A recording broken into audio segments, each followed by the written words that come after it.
Well, good morning, everyone. I just want to give you a little update. I finally got one Adirondack chair made, and I wanted to also let you know that I wasn't just dreaming up this chair from scratch. I did download from the internet some plans that I found from the the Family Handyman, the March 1992, and they had a Adirondack chair plan. So this is basically what I went off of.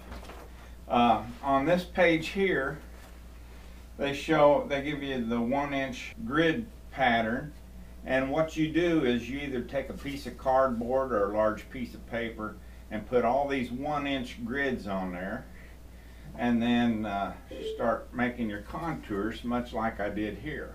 This is like for the armrest, and according to the plans it's labeled A, so I put an A on my armrest here. This chair went together pretty much to plan. I am going to remove the armrest on this particular chair, mainly because the plans call for a 3-inch carriage bolt to hold the armrest into this back piece.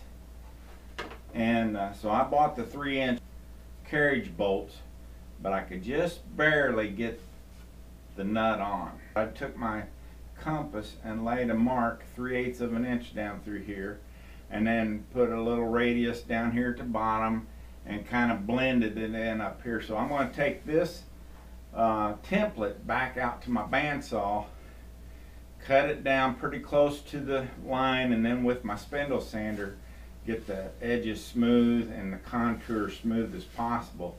Then I will attach this back onto this armrest with a double-sided tape and run my flush trim bit router bit over it. That way the bolt will have extra threads for my nut to screw onto it. This chair here, my second one that I built, the first one I built was over a year ago, so I didn't do anything but make cardboard templates with it. But I'm in the process of thinking I might like to make some more of these, and that's why I'm going to the extra effort of making these templates.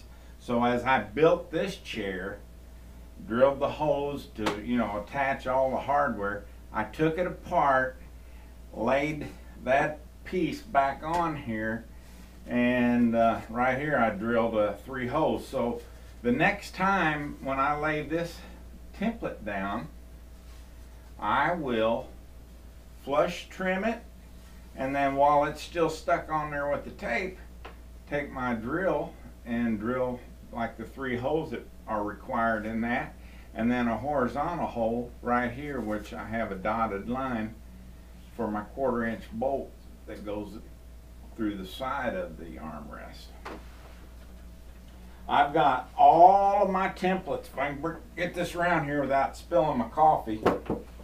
But I made all the templates. Here's your G support, your J support, here's your leg, and of course it has where there's 2 1/4-inch bolts here that you screw in, and see it just fits right down here underneath me.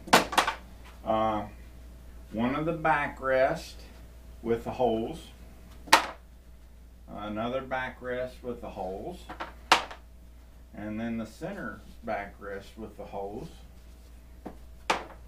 And then this is the back brace. That there's 2 of these that are behind the backrest itself that hold that into position. Another support K, which is behind me, and then this is the seat support. And if you're going to do any of the contouring, when you follow the plans, this will probably be the one that you need to be the most accurate on, because we've got an 18-degree angle here, so that when it's setting flat on the floor, the front of it's at the right height for your legs to mount on it. You see what I'm saying? And this little indentation here is for the bottom backrest support that fits in this slot, so it goes out at this angle.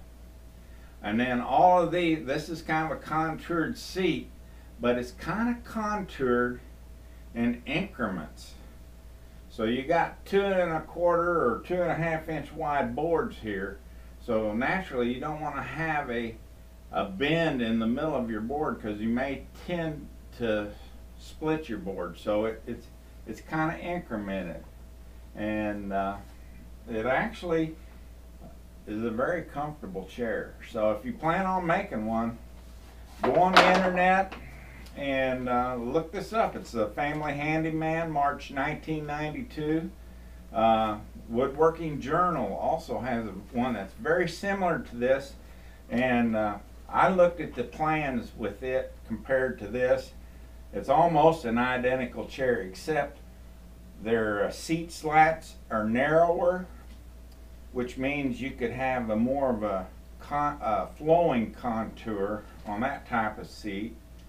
And the backrest slats are also narrower, so they actually use more.